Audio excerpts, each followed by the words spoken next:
네, 자, 이 시간에는 우리 제 34회 실무수행평가 문제를 같이 해보도록 하겠습니다. 자, 34회 실무수행평가 문제는 안동상사, 침구류 등을 제조하는 법인 기업으로 출제를 했네요. 자, 수행 문제, 거래자료 입력 문제, 첫 번째 문제는 발행어음 만기 결제 문제네요. 자, 3,300만 원짜리 어음이 4월 2일 날이 만기인데 만기되었다는 얘기죠. 자, 밑에 자료 설명을 또 읽어봅니다.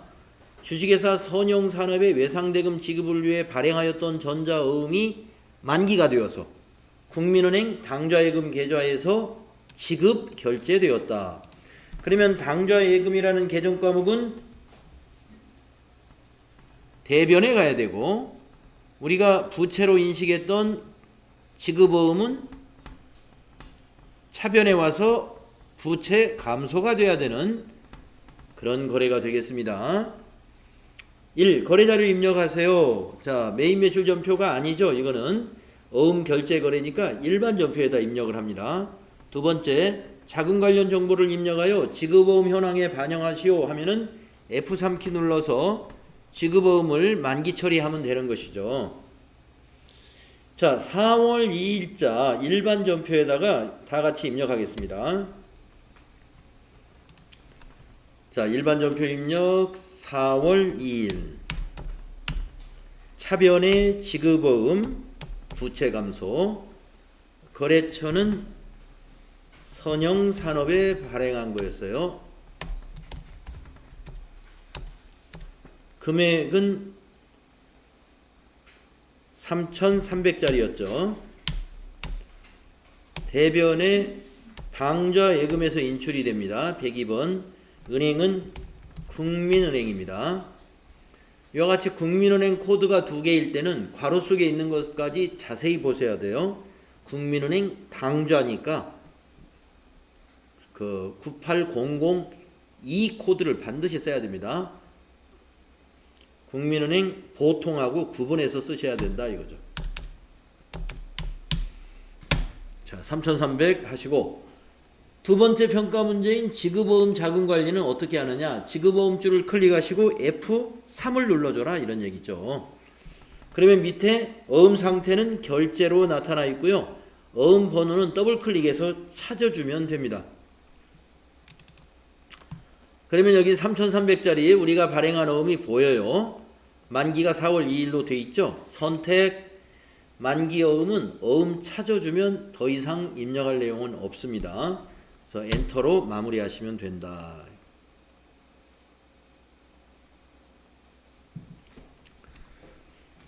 자, 두 번째 문제. 적격증빙 이해라는 문제인데요. 간이 영수증이 보이고 보통예금에서 48만원 인출이 됐습니다. 자, 내용을 보겠습니다. 본사 직원의 숙소를 제공하기 위하여 건물 임차를 간이과세자인 안산부동산에 의뢰하고 중개수수료 48만원을 국민은행 보통예금 계좌에서 송금했습니다. 자료 1은 공급자 정보이며 해당 사업자는 경비 등의 송금 명세서 제출 대상자에 해당이 된다. 자료 2는 중개수수료 계좌 내역이다. 이거 송금 명세서 작성할 때 이 계좌 정보를 입력을 해주는 거예요. 자, 1번 거래 자료를 입력하시오 하면은 메인 매출 전표 아니죠. 일반 전표죠. 네, 일반 전표에 4월 13일자로 입력을 하겠습니다. 자, 일반 전표 4월 13일. 자, 우리가 지금 그 부동산 중개업에다가 우리 지금 건물 얻는 거 중개 수수료 준 거잖아요. 그래서 수수료 비용 처리하면 됩니다. 3번 차변의 수수료 비용. 자, 판매 관리비로 처리해야 돼요. 그래서 800번대 수수료 비용 사용해야 되겠습니다. 금액은 48만원이죠. 대변에 자, 송금했다고 그랬죠. 네, 그래서 아까 정보를 보면은 여기 국민은행 보통예금 계좌에서 찾으신 금액 있습니다. 그래서 대변에 보통예금 국민은행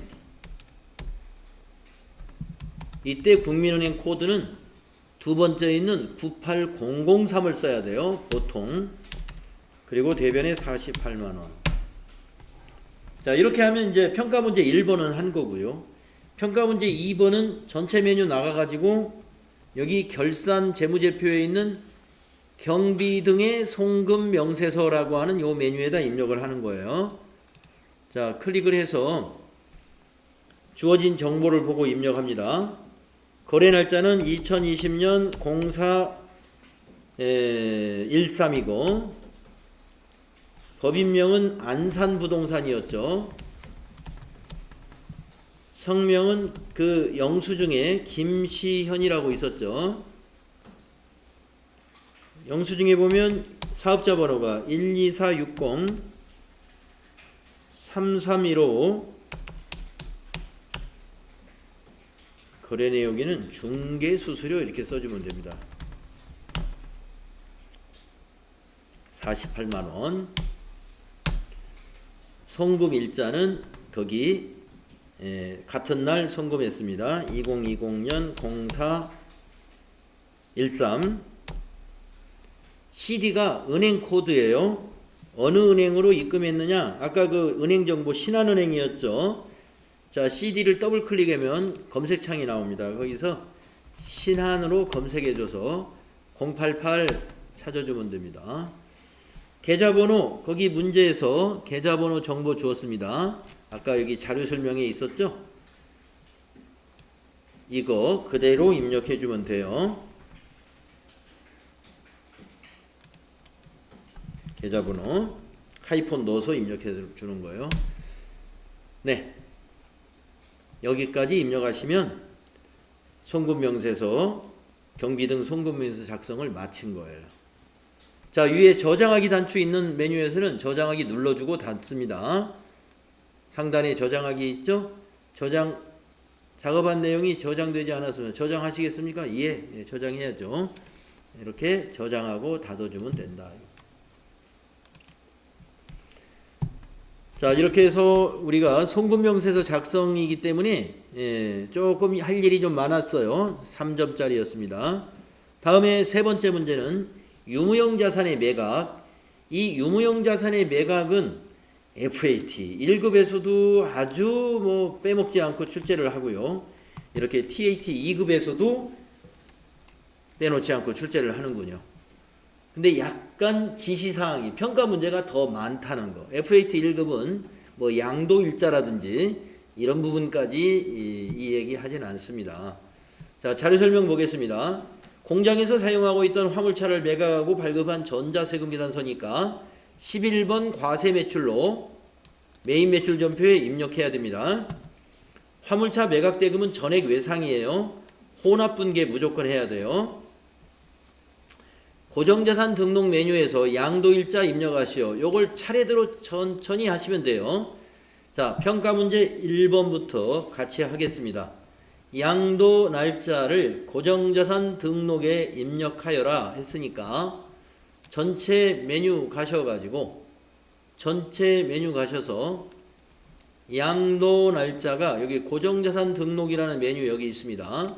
클릭을 하시고 엔터 쳐가지고 해당되는 자동차를 여기서 화물차 하나밖에 없네요. 찾으시고 양도 날짜는 여 하단에 있습니다. 여기다 입력하라는 뜻이에요. 그래서 세금계산서에 있는 날짜 보시면 양도 날짜를 확인할 수 있습니다. 5월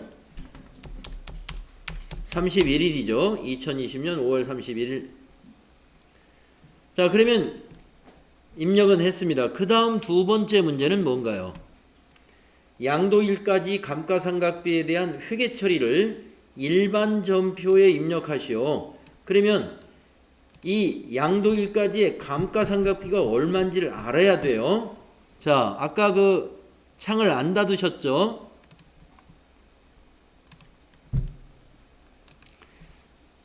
자, 화물차 양도일자를 입력하게 되면 양도일자까지의 감가상각비가 여기 회사 계상상각비 자동으로 계산이 되어 있습니다. 이 금액을 이용해서 이 금액을 가지고 우리가 일반 전표에 입력하여라 하는 거예요.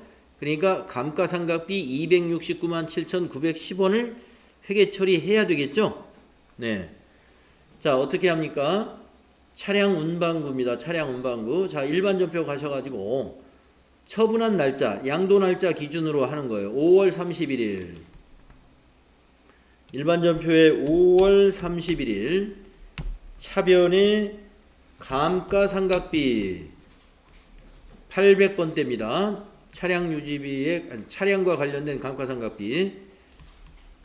가만히 있어봐. 800번대인지 뭔지는 500번대인지는 문제를 다시 확인해야 돼요. 자, 이 차가 어디에서 쓰던 차입니까? 공장에서 사용하고 있던 겁니다.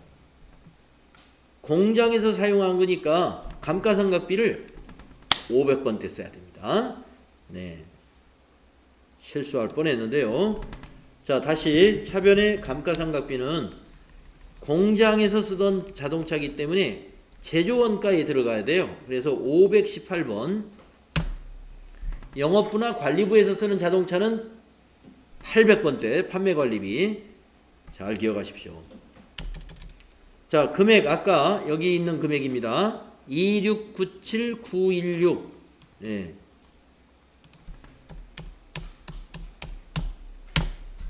2697916 정확히 입력하시고, 대변은 이 고정자산의 코드가 몇 번이에요? 208번이죠. 지금 차량이. 그러니까 대변은 209번의 감누를 써야 돼요. 차량 운반구 코드의 다음 코드 반드시 209. 똑같은 금액 2697916. 숫자가 복잡한 것은 천천히 정확히 입력하셔야 됩니다. 이렇게 감가상각비 매각일까지의 감가상각비를 회계 처리하라 그러면 일반 전표에다 이렇게 하시는 거예요.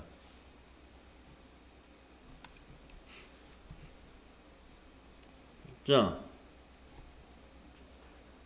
그러면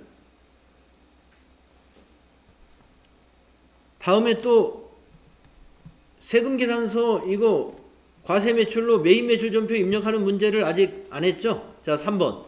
양도일까지의 감가상각비를 반영하여 매각에 대한 거래를 메인매출 전표에 입력하시오. 그렇죠?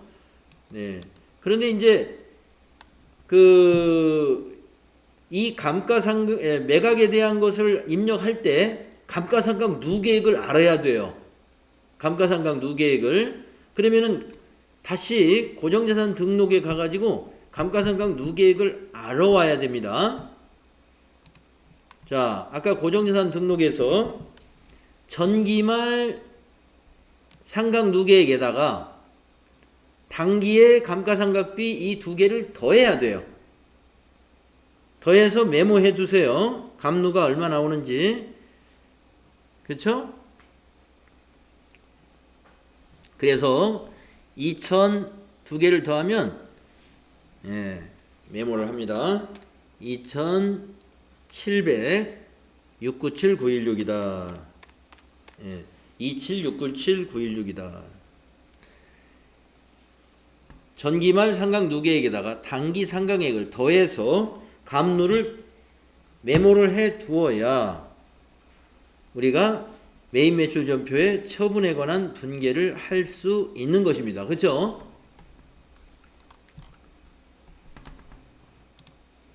자, 이제 고정자산 등록에서 볼만한 것은 다 봤어요. 자, 경비구분 아까 500번대라서 500번대의 감가상각비로 처리했고요. 이거 감가상각비로 이미 반영했고요. 그 다음에 이 감누를 미리 확인했습니다. 전기말 거하고 단기에 발생한 거하고 더해서.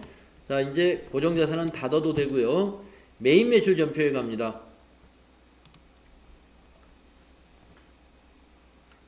자, 메인 매출 전표에 세금계산서의 작성 날짜로 입력합니다. 5월 31일이죠. 5월 31일. 유형은 11번 과세매출로 입력해야죠. 부가가치세 있고 세금계산서가 있으니까 품명인 화물차 수량단가 없고 공급가액이 2,700만 원입니다. 27 플러스 2번. 거래처는 공급받는 자가 수정 중고 자동차 수정.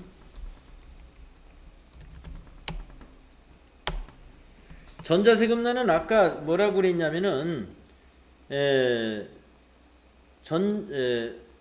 매각하고 발급한 전자세금, 우리가 발급을 안 하기 때문에 밑에서 전자입력으로 처리할 것, 평가 문제 3번에 나왔어요. 그래서 1번 전자입력 이게 처리하라 이 말입니다. 분계는 혼합 3번.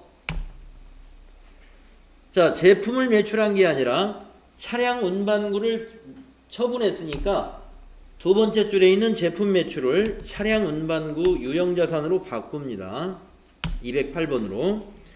그리고 이 2,700을 기록하는 것이 아니라 차량 운반구에 취득원가를 기록해야 돼요. 취득원가 확인 안 하고 장부를 닫았군요. 자, 전체 면주 다시 가서 고정자산 등록에 가가지고 다시 엔터로 조회하겠습니다. 이 차량의 취득가격을 알아야 돼요. 기초가액 5천만 원을 대변에 입력하는 겁니다. 자, 확인했어요. 그래서 여기 차량 운반구 대변 금액은 5천만 원입니다. 유형자산 처분 시 분계 잘 알아줘야 돼요. FAT 1급과 TAT 2급에서 이렇게 자주 나옵니다. 자, 이제 차량 운반구를 처분했으면 감가상각 누계액도 차변에 적어서 상계시켜 버려야죠. 그래서 차변에 차량 운반구에다 2를 더해요. 209. 그래서 아까 메모했던 27, 697, 916 단기분과 감가상각까지 더해서 27, 697, 916을 감가상각 누계액으로 상계 처리합니다. 자, 그 다음에 차변에 돈은 외상으로 했죠. 미수금이죠. 돈은 안 받았어요. 미수금. 얼마를 받아야 돼요? 세금 포함해서 2,970만 원을 받아야 되죠. 그래서 2,970만 원. 여기까지 입력하고 나면 여기에 차액이 발생되어 있어요. 이 차액은 차변에 넣게 되면은 유형자산 처분 손실이요. 대변에 입력하게 된다면 유형자산 처분 이익이 되는 거죠. 이쪽은 이익이고 이쪽은 손실입니다. 자, 밑에 합계를 보니까 여기가 작죠? 그러면 손실을 입은 거예요. 그래서 여기 차변에 넣어야 되니까. 네? 대변이 부족하군요. 네. 제가 숫자를 잘못 봤네요. 대변 해놓고 유형자산 처분 이익을 찾아야 합니다. 대변에 채울 때는 유형자산 처분 이익, 차변에 채울 때는 유형자산 처분 손실. 비용 발생은 차변이요, 수익 발생 대변이니까. 그래서 여기 빨간 글씨 그대로 넣어주면 돼요. 4697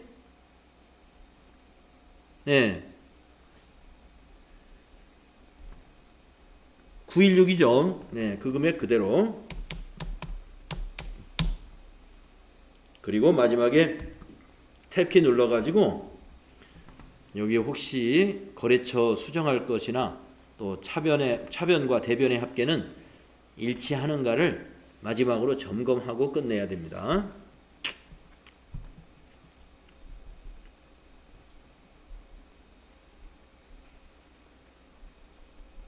다 맞았죠?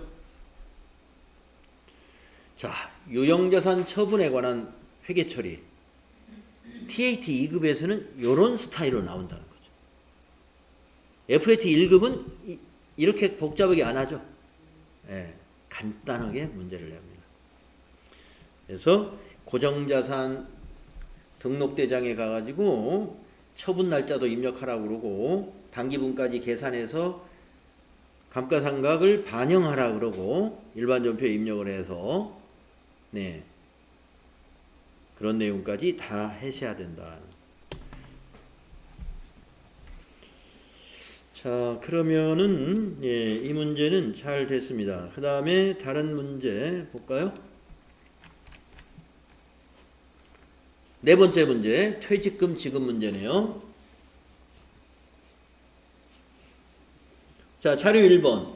퇴직소득 원천징수 내역이다. 김수연 씨가 6월 30일 날 퇴직을 했는데 이만큼의 퇴직급여가 발생했고요.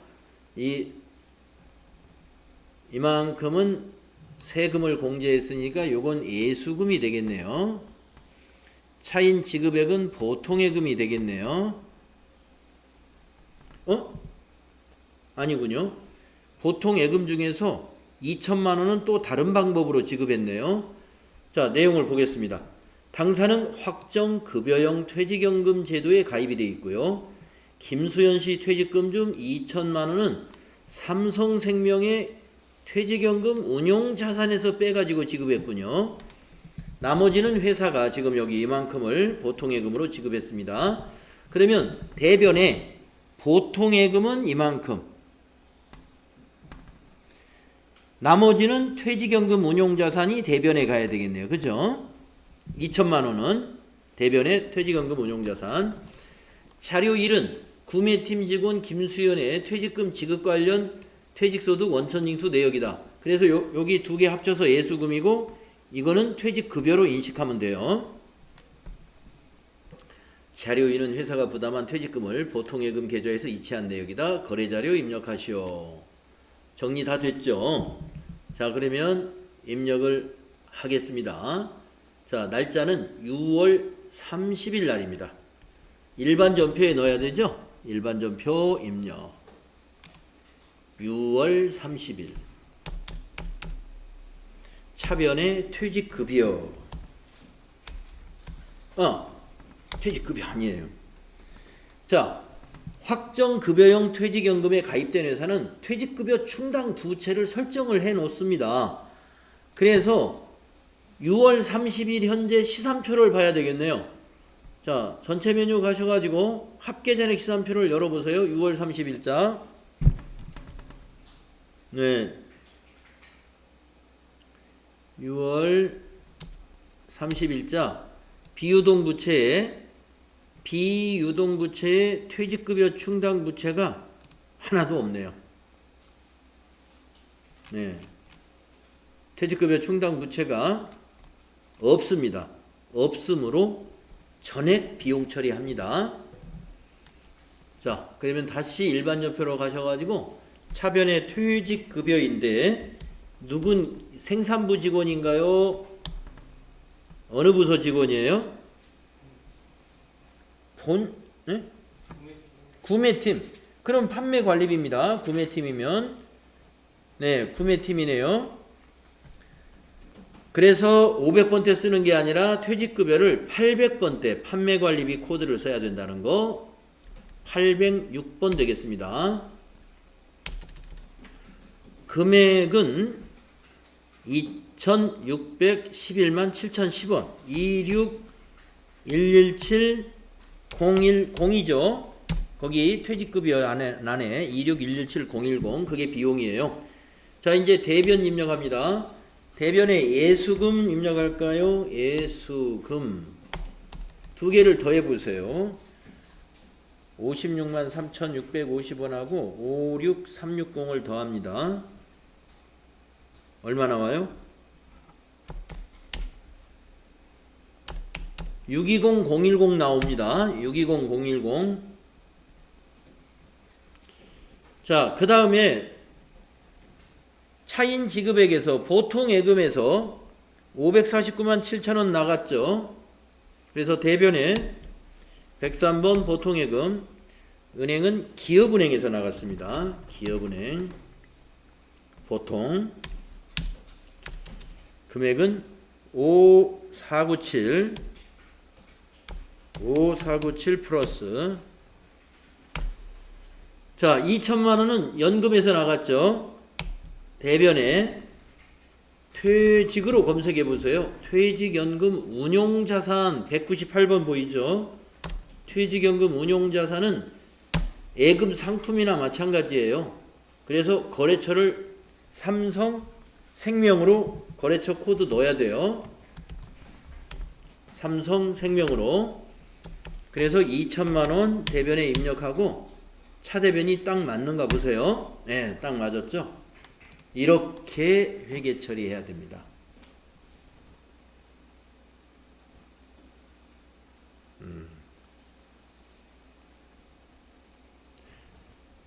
만약에 퇴직급여 충당 부채가 있었으면 퇴직급여 충당 부채에서 상계하고 모자라는 것만 퇴직급여로 처리하면 돼요. 그런데 6월 30일 시점에서 시산표에 가보니까 퇴직급여 충당 부채가 없었습니다. 없었으므로 모두 비용 처리하는 거죠.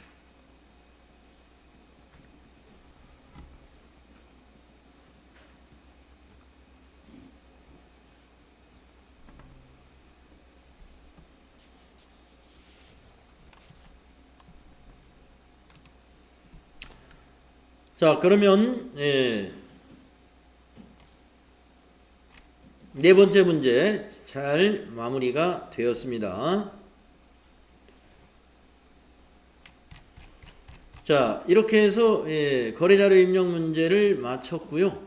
이제 부가가치세 문제가 있는데 부가가치세 문제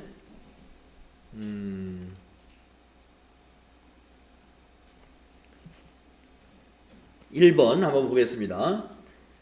과세매출 자료에 전자세금계산서 발행 4점짜리네요.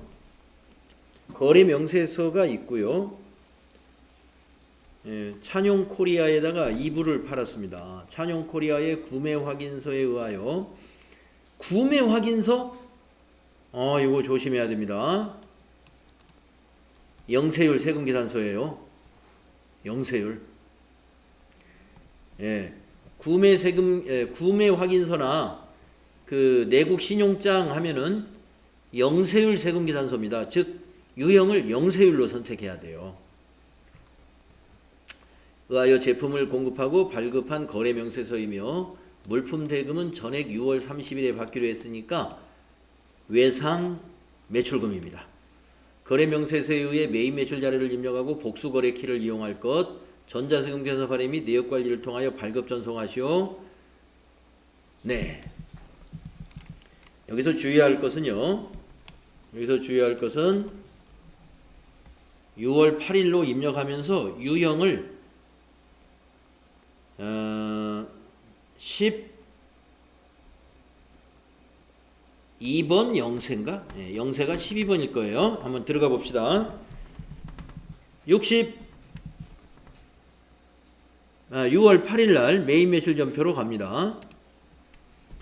메인 매출 전표 6월 8일 날 유형에서 12번 영세 맞네요. 12번 영세가 내국 신용장이나 구매 확인서에 의해서 영세율 세금계산서 건입니다. 자, 품명에다 복수거래 선택하시고요. 여기다가 이제 입력을 해줍니다. 여름잎을 수출한다는 얘기예요. 지금 찬용코리아를 통해서 수출하는 거예요. 간접 수출 8만원. 그 다음에 극세사 담요 20개 30만원. 그리고 확인. 부가세 없죠? 12번 영세로 하니까. 거래처 코드는 찬용 코리아이고, 전자세금란은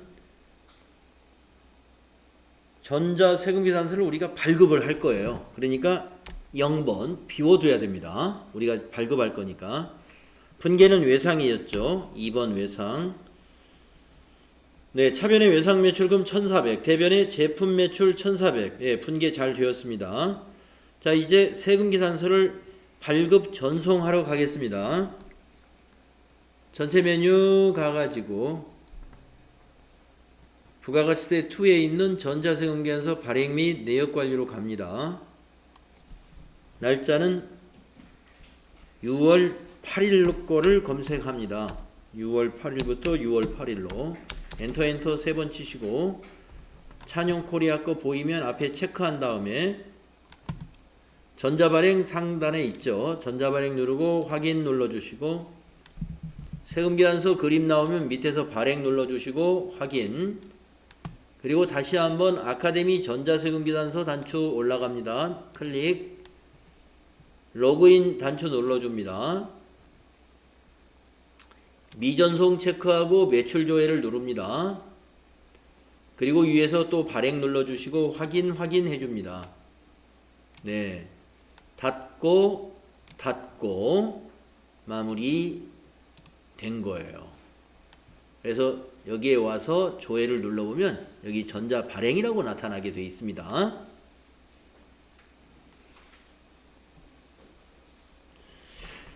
네, 이 영세 매출 12번 유형 모처럼 나왔네요. 네.